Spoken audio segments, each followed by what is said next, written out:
আসসালামু আলাইকুম। আজ 30 সেপ্টেম্বর 2025 মঙ্গলবার। শুরু করছি চেঞ্জ টিভি প্রতিদিনের গল্প অনুষ্ঠান। দর্শক, আপনাদের সঙ্গে রয়েছি আমি আবিদ আজম। শুরুতেই সংবাদ শিরোনাম। হঠাৎ আওয়ামী লীগের পক্ষ নিলেন ডক্টর ইউনূস। তবে কি ইনুকে সবার আগে ফাঁসি দেয়া হচ্ছে? কাতারের কাছে ক্ষমা চাইলেও ইসরায়েলের নিপীড়ক নেতানিয়াহু। এবার বিস্তারিত। যুক্তরাষ্ট্রের স্বাধীন মিডিয়া প্ল্যাটফর্ম জেটিইউ এর প্রতিষ্ঠাতা নন্দিত সাংবাদিক মেহেদী হাসান অতিথিকে কঠিন প্রশ্ন করা এবং তীক্ষ্ণ সাক্ষাৎকার শৈলীর জন্য ইতোমধ্যেই বহুল পরিচিত ও প্রশংসিত। সাক্ষাৎকারে ডক্টর ইউনূস সাবেক প্রধানমন্ত্রী শেখ হাসিনা দেশ ছেড়ে পালানোর পর বাংলাদেশ আওয়ামী লীগের রাজনৈতিক কর্মকাণ্ড স্থগিত করার তার সরকারের সিদ্ধান্তকে জোর সমর্থন করেন এবং এই পদক্ষেপ গণতন্ত্রকে দুর্বল করবে অথবা অতীতের দমন পীড়নের পুনরাবৃত্তি ঘটাবে বলে যে আন্তর্জাতিক সমালোচনা তা দৃঢ়ভাবে প্রত্যাখ্যান করেন। সাংবাদিক মেহেদী হাসান এ বিষয়ে নোবেল বিজয়ী অর্থনীতিবিদ অমর্ত্য সেনের ইতিপূর্বে উত্থাপিত উদ্বেগ প্রসঙ্গে জানতে চাইলে ডক্টর ইউনূসের বিরুদ্ধে পাল্টা বক্তব্য দেন। অমর্ত্য সেন ইতিপূর্বে সতর্ক করেছিলেন যে আওয়ামী লীগকে নিষিদ্ধ করা হাসিনার শাসন আমলের ভুলের পুনরাবৃত্তি ঘটাবে। জবাবে ডক্টর ইউনূস বলেন, এটি ভুল সমালোচনা। আমরা দলটিকে নিষিদ্ধ করিনি, দলটি বৈধ রয়েছে। যা স্থগিত করা হয়েছে তা হলো এর রাজনৈতিক কর্মকাণ্ড। আর সরকারের অবস্থান স্পষ্ট করে ইউনূস ব্যাখ্যা করেন যে নির্বাচন কমিশন আওয়ামী লীগকে আসন্ন নির্বাচনে সম্ভাব্য বিঘ্নকারী হিসেবে মূল্যায়ন করেছে। তারা মনে করছে আপাতত তাদেরকে রাজনৈতিক কর্মকাণ্ডে জড়িত হতে না দেয়াই ভালো। তবে স্থগিতাদেশ স্থায়ী নয়, যে কোনো সময় তা প্রত্যাহার করা যেতে পারে। লাখ লাখ আওয়ামী লীগের সমর্থকদের কণ্ঠস্বর প্রকাশে এই সিদ্ধান্ত কার্যকরভাবে বাধাগ্রস্ত করছে কিনা মেহেদী হাসানের এমন প্রশ্নের জবাবে ডক্টর ইউনূস বলেন, আমি বলবো না লাখ লাখ, তাদের সমর্থক আছে, কিন্তু আমি জানি না কতজন বাকি আছে। অনেকেই প্রকৃত সমর্থক ছিলেন না, বরং ক্ষমতার কাছে মাথা নত করতে বাধ্য হন। ডক্টর ইউনূস জোর দিয়ে বলেন যে আওয়ামী লীগ সমর্থকরা বৈধ ভোটার হিসেবে থাকবেন, যারা আসন্ন নির্বাচনে অন্যান্য প্রার্থীদের মধ্য থেকে পছন্দের প্রার্থী বেছে নিতে পারবেন। ইউনূস আরও অভিযোগ করেন যে গত বছর ছাত্র নেতৃত্বাধীন বিক্ষোভের ওপর সহিংস দমন পীড়নের জন্য আওয়ামী লীগ দলটির কোনো অনুশোচনা নেই, যেখানে জাতিসংঘের পরিসংখ্যান অনুসারে আনুমানিক 1400 জন নিহত হয়েছিল। তারা হত্যাকাণ্ডের জন্য দুঃখ প্রকাশ করেনি বা তাদের কাজের জন্য দায় স্বীকার করেনি, একটি শব্দও নয়। তিনি বলেন, এই সব কারণে দলটির স্থগিতাদেশকে ন্যায্যতা দেয়া হয়েছে। জুলাই গণঅভ্যুত্থানে সংঘটিত মানবতাবিরোধী অপরাধের মামলায় সাবেক প্রধানমন্ত্রী শেখ হাসিনা, হাসানুল হক ইনু সহ 3 জনের বিরুদ্ধে মামলার তদন্ত কর্মকর্তা মোহাম্মদ আলমগীর দ্বিতীয় দিনের মতো সাক্ষ্য দিয়েছেন। জুলাই আন্দোলনে কুষ্টিয়ায় 6 জনকে হত্যাসহ সংঘটিত মানবতাবিরোধী অপরাধের ঘটনায় হাসানুল হক ইনুকে একমাত্র আসামি করে গত বৃহস্পতিবার আনুষ্ঠানিক অভিযোগ দাখিল করা হয়েছে। এতে তার বিরুদ্ধে মোট 8টি অভিযোগ আনা হয়। আন্তর্জাতিক অপরাধ ট্রাইব্যুনাল 2 এর 39 পৃষ্ঠার এই আনুষ্ঠানিক অভিযোগ দাখিল করে প্রসিকিউশন। এতে 20 জনকে সাক্ষী রাখা হয়। বিচারপতি নজরুল ইসলাম চৌধুরীর নেতৃত্বে 3 সদস্যের ট্রাইব্যুনাল 2 এই আনুষ্ঠানিক অভিযোগ আমলে নেন। ট্রাইব্যুনালের অপর 2 সদস্য হলেন বিচারক মোহাম্মদ মঞ্জুরুল বাসিদ ও বিচারক নূর মোহাম্মদ শাহরিয়ার। হাসানুল হক ইনুর বিরুদ্ধে আনা অভিযোগগুলো ট্রাইব্যুনালে তুলে ধরেন প্রসিকিউটর মোহাম্মদ মিজানুল ইসলাম। অভিযোগগুলো হলো হাসানুল হক ইনু তৎকালীন ক্ষমতাসীন 14 দলীয় জোটের অন্যতম শরিক দল জাসদের প্রধান হিসেবে ঊর্ধ্বতন অবস্থান থেকে গত 18 জুলাই মিরর নাও নামের ভারতের মুম্বাই ভিত্তিক একটি গণমাধ্যমে আন্দোলন দমনে এবং আন্দোলনকে ভিন্ন খাতে প্রবাহিত করার জন্য আন্দোলনকারীদের বিএনপি, জামায়াত, সন্ত্রাসী ও সাম্প্রদায়িক ট্যাগ দিয়ে তাদের বিরুদ্ধে বল প্রয়োগের উস্কানি দেন। তার মাথা থেকেই হাসিনার মরণাস্ত্র ব্যবহারের উস্কানিটা আসে। গত বছরের 19 জুলাই শেখ হাসিনার সভাপতিত্বে ও হাসানুল হক ইনুর উপস্থিতিতে গণভবনে 14 দলীয় জোটের সভায় কোটা সংস্কার ও ছাত্র আন্দোলন দমনে দেশব্যাপী সেনা মোতায়েন করে নিরীহ নিরস্ত্র আন্দোলনকারীদের দেখামাত্র গুলি করার নির্দেশ দেয়া হয় এবং সরকার তা কার্যকর করে। এই নির্দেশের সঙ্গে তৎকালীন ক্ষমতাসীন 14 দলীয় জোট সরকারের অংশীদার জাসদের সভাপতি হিসেবে ইনু তার ঊর্ধ্বতন অবস্থান থেকে সরাসরি সম্পৃক্ত হন। তিনি সিদ্ধান্ত গ্রহণ ও নির্দেশ বাস্তবায়নে সহায়তা করেন, সেই সঙ্গে প্ররোচনা দিয়েছেন, উস্কানি দিয়েছেন ও সহায়তা করেছেন। ইনু গত বছরের 20 জুলাই দুপুরে ছাত্র জনতার আন্দোলন দমনের জন্য তার নিজ জেলা কুষ্টিয়ার পুলিশ সুপারকে ফোন করেন। আন্দোলনকারীদের ছবি দেখে তালিকা প্রণয়ন ও তাদের বিরুদ্ধে ব্যবস্থা গ্রহণের নির্দেশ দেন। ইনু সার্বক্ষণিক শেখ হাসিনার সঙ্গে যোগাযোগ রক্ষা করে আন্দোলন দমনে মরণাস্ত্র ব্যবহার করে সেনাবাহিনী নামানো হেলিকপ্টার দিয়ে গুলি করে হত্যা, আটক ও নির্যাতনের ষড়যন্ত্র পরিকল্পনা করেন। শেখ হাসিনাকে এসব নির্দেশনা দেন তিনি। ইনুর এসব কর্মকাণ্ডের পরিপ্রেক্ষিতে শহীদ পরিবারের সদস্যরা বলেছেন, ট্রাইব্যুনাল কাউকে ফাঁসি দিলে সবার আগে ইনুকেই দেয়া উচিত। ইনু কোনোভাবেই গণহত্যার দায় এড়াতে পারে না বলে মন্তব্য করে শহীদ পরিবারের সদস্যরা বলেছেন, ইনুকে ফাঁসিতে ঝুলিয়ে বিচার কার্যকর না করলে শহীদদের আত্মা শান্তি পাবে না। জাতিসংঘের 81তম অধিবেশনের সভাপতি পদে প্রার্থিতা প্রত্যাহারের সিদ্ধান্ত নিয়েছে বাংলাদেশ। সিদ্ধান্তটি এসেছে ফিলিস্তিনের নির্বাচনে অংশগ্রহণের কারণে তাদের সমর্থনে। জানা গেছে, বাংলাদেশ 5 বছর আগে জাতিসংঘ সাধারণ পরিষদের সভাপতি পদে প্রার্থী হওয়ার ইচ্ছা প্রকাশ করেছিল। তবে সম্প্রতি ফিলিস্তিন এই নির্বাচনে অংশ নেয়ার সিদ্ধান্ত নেয় ঢাকা একটি কঠিন সিদ্ধান্তের মুখে পড়তে হয়।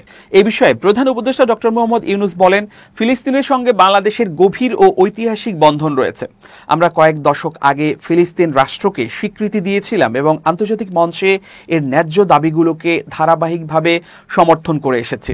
তিনি আরো বলেন, আমাদের এই স্থায়ী বন্ধুত্বকে সামনে রেখে জাতিসংঘের মর্যাদাপূর্ণ পদের জন্য ভ্রাতৃপ্রতিম জাতির সঙ্গে প্রতিযোগিতা করার কোনো কারণ দেখতে পাচ্ছি না। আমরা দৃঢ়ভাবে বিশ্বাস করি, ফিলিস্তিনের প্রার্থিতা তাদের জাতীয় সংকটময় এই সময়ে তাদের প্রতি বিশ্বব্যাপী সমর্থন আরও সুসংহত করতে এবং চলমান সংকট বন্ধ করতে আরও সাহায্য করবে। আমরা আশা করি তাদের সাফল্য এবং নেতৃত্ব বিশ্বব্যাপী তাদের লক্ষ্যকে আরও এগিয়ে নিয়ে যাবে।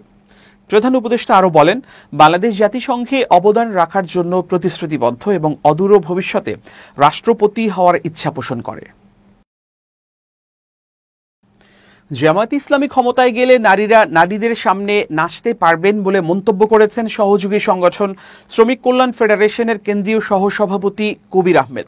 সম্প্রতি একটি বেসরকারি টেলিভিশনের টকশোতে অংশ নিয়ে তিনি এই বক্তব্য দেন। তার এই মন্তব্যে তোলপাড় সৃষ্টি হয়েছে, অনেকে এর সমালোচনা করছেন। টকশোতে কবির আহমদ বলেন, জামাত ক্ষমতায় গেলে নারীরা শুধু নারীদের সামনে নাচবে, নারীদের নাচ পুরুষদের হয়তো দেখার সুযোগ সেভাবে থাকবে না। নারীরা শালীনতার মাঝে নাচবে, কোনো সমস্যা নেই। জামাত নেতা বলেন, জামাত ক্ষমতায় গেলে অবশ্যই শরিয়া আইন কায়েম করবে। তখন দেশের যে বিদ্যমান আইন আছে তার প্রয়োজন থাকবে না। ইসলামী রাষ্ট্র ব্যবস্থা হলে দেশে যে বিদ্যমান আইন আছে সে বিদ্যমান আইন থেকে ইসলামী আইনে একজন নাগরিক অনেক বেশি অধিকার পাবে। উদাহরণ দিয়ে তিনি বলেন, যেমন ধরুন, নারীদের ক্ষেত্রে নারীরা তারা নিজস্ব ইচ্ছা অনুযায়ী চলাফেরা করতে পারবে। শরিয়া অনুমোদন করে যে নারী তার যেই পর্দা সেটা সে পালন করবে। বাংলাদেশে ইসলামী রাষ্ট্র ব্যবস্থা প্রতিষ্ঠা হলে বাংলাদেশ জামায়াতে ইসলামী রাষ্ট্রীয় ক্ষমতায় গেলে সব নারীকে বোরকা পরতে হবে, এমন কোনো বাধ্যবাধকতা নেই। ইসলামী শরীয়তের বিধান নারীদের জানানো হবে জানিয়ে তিনি বলেন, তিনি তার ধর্ম, আত্মবিশ্বাস, আকীদা, ঈমান অনুযায়ী যদি ব্যক্তিগতভাবে ইচ্ছা পোষণ করেন বোরকা পরার, তবে পড়তে পারবেন, কিন্তু না পড়লে তাকে শাস্তিও দেয়া হবে না, তাকে জোর করে বোরকা পরিয়ে দেয়া হবে না। অথবা অন্য ধর্মাবলম্বীদের জন্য তো বোরকার প্রয়োজন নেই, তাদের বাধ্য করা হবে না। বোরকা পরা ছাড়া ঘর থেকে বের হতে পারবে না, এমনটিও নয়।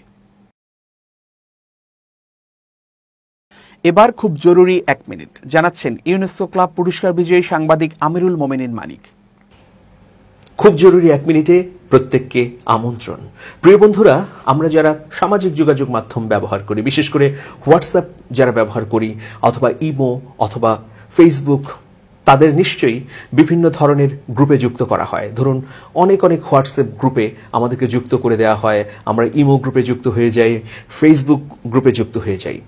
আজ থেকে একটা সিদ্ধান্ত নিন, জীবনকে যদি আপনি নির্বিঘ্ন রাখতে চান, ফাঁদ মুক্ত রাখতে চান, তাহলে অপ্রয়োজনীয়, অদরকারি হোয়াটসঅ্যাপ, ইমো, ফেসবুক এই সমস্ত যত গ্রুপ আছে সেগুলো থেকে আপনি লিভ করুন।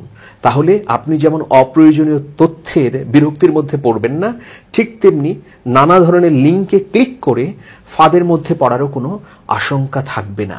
আপনি যখন ঘুমোতে গিয়েছেন, এইসব অপ্রয়োজনীয় হোয়াটসঅ্যাপ গ্রুপে মেসেজ আসার সঙ্গে সঙ্গে নানা ধরনের বিরক্তিকর শব্দও তৈরি হয় এবং এর ফলে আপনার মনোযোগ বিনষ্ট হয়। সুতরাং সকল দিক থেকেই নিরাপদ তখনই থাকবেন যখন এই সমস্ত অপ্রয়োজনীয়, অদরকারি এবং এই সমস্ত ফাঁদযুক্ত হোয়াটসঅ্যাপ গ্রুপ এবং অন্যান্য সামাজিক মাধ্যমের গ্রুপগুলো থেকে আপনি নিজেকে দূরে রাখতে পারবেন। ভালো থাকবেন, শুভেচ্ছা নিরন্তর। এবার দেশের বাইরের খবর। চলতি মাসের শুরুতে কাতারের রাজধানী দোহায় হামলার ঘটনায় দেশটির কাছে আনুষ্ঠানিকভাবে ক্ষমা প্রার্থনা করেছেন ইসরায়েলের প্রধানমন্ত্রী বেনিয়ামিন নেতানিয়াহু। সোমবার কাতারের প্রধানমন্ত্রী শেখ মোহাম্মদ বিন আব্দুল রহমান বিন জসিম আল থানির কাছে তিনি ক্ষমা চান। আল জাজিরার এক প্রতিবেদনে এই তথ্য জানা গেছে। প্রতিবেদনে বলা হয়েছে, সোমবার হোয়াইট হাউসে মার্কিন প্রেসিডেন্ট ডোনাল্ড ট্রাম্পের সঙ্গে নেতানিয়াহুর বৈঠকের সময় তারা কাতারের প্রধানমন্ত্রী মোহাম্মদ বিন আব্দুর রহমান বিন জসিম আল থানির সঙ্গে কথা বলেন। ফোনালাপে আল থানির কাছে দুঃখ প্রকাশ করেন নেতানিয়াহু। হোয়াইট হাউসের এক বিবৃতিতে বলা হয়েছে, ইসরায়েলের ক্ষেপণাস্ত্র হামলায় অনিচ্ছাকৃতভাবে একজন কাতারি নিরাপত্তা কর্মকর্তা নিহত হওয়ায় নেতানিয়াহু গভীর দুঃখ প্রকাশ করেছেন। নেতানিয়াহুর ক্ষমা চাওয়ার বিষয়টি কাতারের পররাষ্ট্র মন্ত্রণালয় নিশ্চিত করেছে। তারা বলেছে, ফোন কলের সময় হামলা ও কাতারের সার্বভৌমত্ব লঙ্ঘনের বিষয়ে ক্ষমা চান ইসরায়েলের প্রধানমন্ত্রী। ওই হামলায় কাতারি নাগরিক বদর আল দোসারি শহীদ হন। একই সঙ্গে ভবিষ্যতে কাতারের ভূখণ্ডকে আবার লক্ষ্যবস্তু না করার প্রতিশ্রুতি দিয়েছেন তিনি। কাতারের প্রধানমন্ত্রীর সঙ্গে ফোনালাপটিকে ইসরায়েলি আগ্রাসনের ফলে সৃষ্ট জটিলতা নিরসনে মার্কিন প্রচেষ্টার অংশ আখ্যা দিয়ে কাতারের পররাষ্ট্র মন্ত্রণালয়ের বিবৃতিতে বলা হয়েছে, ফোনালাপের শুরুতে কাতারের প্রধানমন্ত্রী ও পররাষ্ট্রমন্ত্রী যুক্তরাষ্ট্রের প্রেসিডেন্ট ট্রাম্পকে ধন্যবাদ জানান। বিবৃতিতে আরও বলা হয়, ইসরায়েলের প্রধানমন্ত্রী হামলার জন্য ক্ষমা চেয়েছেন এবং ভবিষ্যতে কাতারি ভূখণ্ডকে কোনো লক্ষ্যবস্তু না করার অঙ্গীকার করেছেন। উল্লেখ্য, গত 9 সেপ্টেম্বর দোহায় হামলা চালায় ইসরায়েল। ফিলিস্তিনের গাজায় সংঘাত বন্ধে যুক্তরাষ্ট্রের সমর্থিত একটি প্রস্তাবের সঙ্গে যুক্ত হামাস নেতাদের লক্ষ্য করে ওই হামলা চালানো হয় বলে দাবি ইসরায়েলের। হামলায় হামাসের অন্তত 5 সদস্য ও কাতারের একজন নিরাপত্তা কর্মকর্তা নিহত হন। তবে হামাসের শীর্ষ নেতারা বেঁচে যান। ব্রিটিশরা নয়, ইসরায়েলের হাইফা শহরকে মুক্ত করেছে ভারতীয় সেনারা। এমন মন্তব্যই করেছেন শহরটির মেয়র ইয়োনা ইয়াহাব। তার মতে, প্রথম বিশ্বযুদ্ধের সময় এই শহরকে মুক্ত করেছিলেন ভারতীয় সেনারা। সোমবার রাতে এক প্রতিবেদনে এই তথ্য জানিয়েছে ভারতীয় সংবাদ মাধ্যম এনডিটিভি। সংবাদ মাধ্যমটি বলছে, ইসরায়েলের এই শহরেই সোমবার প্রথম বিশ্বযুদ্ধে নিহত ভারতীয় সেনাদের শ্রদ্ধা জানানো হয়। এ সময় শহরের মেয়র ইয়োনা ইয়াহাব জানান, ইতিহাসের বিকৃত তথ্য সংশোধন করে স্কুলের পাঠ্য বইয়ে এখন বলা হচ্ছে হাইফাকে মুক্ত করেছিলেন ভারতীয় সৈন্যরাই, ব্রিটিশরা নয়। মেয়র ইয়াহাব আরও বলেন, আমি এই শহরেই জন্মেছি এবং পড়াশোনা করেছি। সবসময় আমাদের বলা হতো ব্রিটিশ সেনারাই অটোম্যান শাসন থেকে শহরকে মুক্ত করেছে, কিন্তু একদিন ঐতিহাসিক সমিতির একজন আমার কাছে এসে গবেষণার তথ্য দেখান। তাতে প্রমাণ মেলে ব্রিটিশ নয়, ভারতীয় সৈন্যরাই হাইফাকে মুক্ত করেছিলেন। হাইফাতে ভারতীয় সৈন্যদের কবরস্থানে আয়োজিত এক অনুষ্ঠানে তিনি বলেন, শহরের প্রতিটি স্কুলে পাঠ্য বই পরিবর্তন করা হচ্ছে। পরিবর্তিত পাঠ্য বইয়ে ভারতীয় সেনাদের হাতে আমাদের মুক্ত হওয়ার বিষয়টি উল্লেখ থাকবে। প্রথম বিশ্বযুদ্ধের সময় ভারতীয় অশ্বারোহী রেজিমেন্টগুলো বর্শা ও তলোয়ার নিয়ে মাউন্ট কার্মেলের দুর্গম পাহাড়ি ঢাল থেকে অটোমান বাহিনীকে হটিয়ে শহরটি দখল করে। যুদ্ধ বিশেষজ্ঞদের মতে এটি ছিল ইতিহাসের বেশ বড় ধরনের অশ্বারোহী অভিযান। এই কারণে ভারতীয় সেনাবাহিনী প্রতি বছর 23 সেপ্টেম্বর হাইফা দিবস পালন করে থাকে। 1918 সালের এই দিনে মাইসোর, হায়দ্রাবাদ ও যোধপুর ল্যান্সার নামের 3 অশ্বারোহী রেজিমেন্টের সেনারা হাইফাকে মুক্ত করেছিলেন। হাইফা পৌরসভা ও ভারতীয় মিশনও প্রতি বছর সেখানে শ্রদ্ধা জানায়। ইসরায়েলকে অতিরিক্ত অর্থনৈতিক ও সামরিক সহায়তা পাঠানোর বিরুদ্ধে 51% মার্কিন ভোটার। নিউ ইয়র্ক টাইমস এবং সিয়েনা রিসার্চ ইনস্টিটিউট পরিচালিত এক জরিপে এ চিত্র দেখা গেছে। জরিপে 35% উত্তরদাতা ইসরায়েলকে সামরিক সহায়তা দেওয়ার বিষয়ে জোরালোভাবে বিরোধিতা করেছেন, যেখানে মাত্র 19% এটি জোরালোভাবে সমর্থন করেন। এরই মাঝে ট্রাম্প প্রশাসন ইসরায়েলকে অস্ত্র সরবরাহ ও বিতর্কিত সামরিক সাহায্য তহবিলে অর্থায়ন অব্যাহত রেখেছে। সম্প্রতি তারা $6 বিলিয়ন বেশি অস্ত্র বিক্রির অনুমোদন চাইছে, যার মধ্যে রয়েছে অ্যাপাচি হেলিকপ্টার ও হাজার হাজার আর্টিলারি ও সাঁজোয়া যান। গাজার যুদ্ধের প্রায় 2 বছর পর যুক্তরাষ্ট্রে ইসরায়েলের প্রতি সমর্থন উল্লেখযোগ্যভাবে কমে গেছে, এমনটি দেখা গেছে এই জরিপে। সোমবার প্রকাশিত জরিপে প্রথমবারের মতো অধিকাংশ উত্তরদাতা প্যালেস্টাইনের পাশে দাঁড়িয়েছেন। জরিপে দেখা গেছে 1998 সালে এ প্রশ্ন জিজ্ঞাসা শুরু হওয়ার পর এটি প্রথমবার যখন প্যালেস্টাইনের সমর্থন ইসরায়েলের সমর্থনকে ছাড়িয়ে গেছে। 2023 সালের 7 অক্টোবর হামাসের হামলার পর ইসরায়েলের পক্ষে ছিল 47% এবং প্যালেস্টাইনের পক্ষে 20% মানুষ। সোমবার জরিপে প্যালেস্টাইনের সমর্থক ছিলেন 35%, ইসরায়েলের 34%, বাকি অংশ জানাননি বা কোনো পক্ষকে সমর্থন করেননি। জরিপে দেখা গেছে আমেরিকানদের একাংশ মনে করছে ইসরায়েল নাগরিকদের ক্ষতি এড়াতে যথেষ্ট ব্যবস্থা নিচ্ছে না। 62% উত্তরের মতে ইসরায়েল পর্যাপ্ত সতর্কতা নিচ্ছে না এবং 40% মনে করছেন ইসরায়েল পরিকল্পিতভাবে নাগরিক হত্যা করছে। ডিসেম্বর 2023 সালে এই সংখ্যা ছিল মাত্র 22%। বয়সভিত্তিক এবং রাজনৈতিক পার্থক্যও দেখা গেছে। 18 থেকে 29 বছর বয়সীদের মধ্যে 61% প্যালেস্টাইনের পাশে আর ডেমোক্র্যাটদের মধ্যে 54% প্যালেস্টাইনকে সমর্থন করেছেন। রিপাবলিকানরা এখনও ইসরায়েলের পক্ষে, তবে সমর্থন কিছুটা কমেছে। ডেমোক্র্যাটদের মধ্যে সাদা কলেজ পড়ুয়া অংশ সবচেয়ে বেশি ইসরায়েলের বিরুদ্ধে ঝুঁকেছেন। প্রিয় দর্শক, শেষ করছি প্রতিদিনের গল্পের আজকের গল্প। changetv.press বাংলাদেশের ইউটিউব জার্নালিজমের অগ্রদূত। ভিজিট করুন এর ওয়েবসাইট www.changetv.press, youtube.com/changetvpress এবং সাবস্ক্রাইব করুন চ্যানেলটি। নিয়মিত লাইক, কমেন্ট ও শেয়ার করে আপডেট রাখুন নিজেকে। ভালো থাকুন, নিরাপদে থাকুন, শুভেচ্ছা নিরন্তর। changetv.press, এক ফোঁটা হলুদও নেই।